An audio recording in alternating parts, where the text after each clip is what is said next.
Dengan Payment ID, semua itu bisa dicek real time.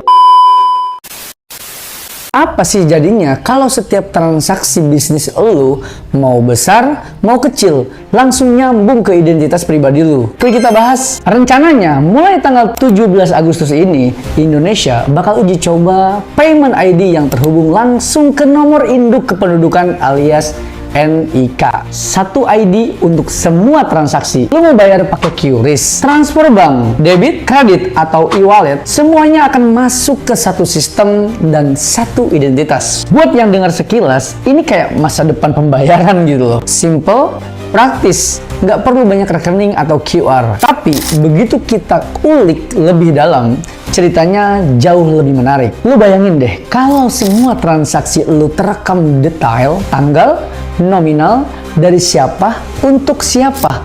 Buat pemerintah, ini senjata pamungkas buat nutup kebocoran pajak. Mungkin selama ini kan banyak bisnis yang laporan omsetnya nggak sesuai kenyataan nih ya. Ada juga yang main double pembukuan. Mungkin ada juga yang sengaja pecah transaksi biar nggak ketahuan. Dengan Payment ID, semua itu bisa dicek real time. Lu bisa omset cuma 50 juta. Tapi sistem melihat lu itu masuk 200 juta per bulan. Langsung di cross check. Terus dampaknya buat bisnis besar yang taat pajak, ini sih win-win ya. Nggak perlu banyak kode pembayaran. Administrasi lebih rapi.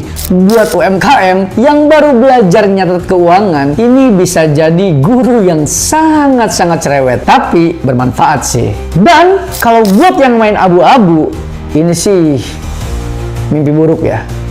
Era ngumpetin transaksi lewat rekening sepupu atau dompet digital random resmi tamat. Kalau sistem ini aman, oke sih. Tapi kalau sistem ini ada kebocoran data, bisa gawat. Kebayang nggak? Transaksi lu dibaca pihak yang nggak berhak. Dari hobi belanja lu, mereka bisa tahu pola hidup, jam aktif, bahkan perkiraan penghasilan. Dan kalau bocor ke pihak pembisnis, lu tahu nggak apa yang terjadi? Target iklan bisa jadi kelewat personal. Lu beli vitamin kemarin, besok iklan asuransi kesehatan langsung ngejar-ngejar lu. Buat masyarakat luas, ini juga bisa ngerubah perilaku belanja. Ada orang yang bakal merasa aman dan praktis, tapi ada juga yang jadi malas belanja karena takut semuanya tercatat. Terus efeknya apa? Siklus ekonomi bisa geser. UMKM yang biasa nerima pembayaran off the record mungkin akan kesulitan kalau semua dipaksa lewat sistem yang resmi. Dan yang bikin orang kepo, kenapa ini semua diluncurkannya sekarang? Apakah ini murni efisiensi dan transparansi? Atau ada agenda yang lebih besar? Entah soal politik fiskal, kontrol data, atau bahkan pengawasan massal.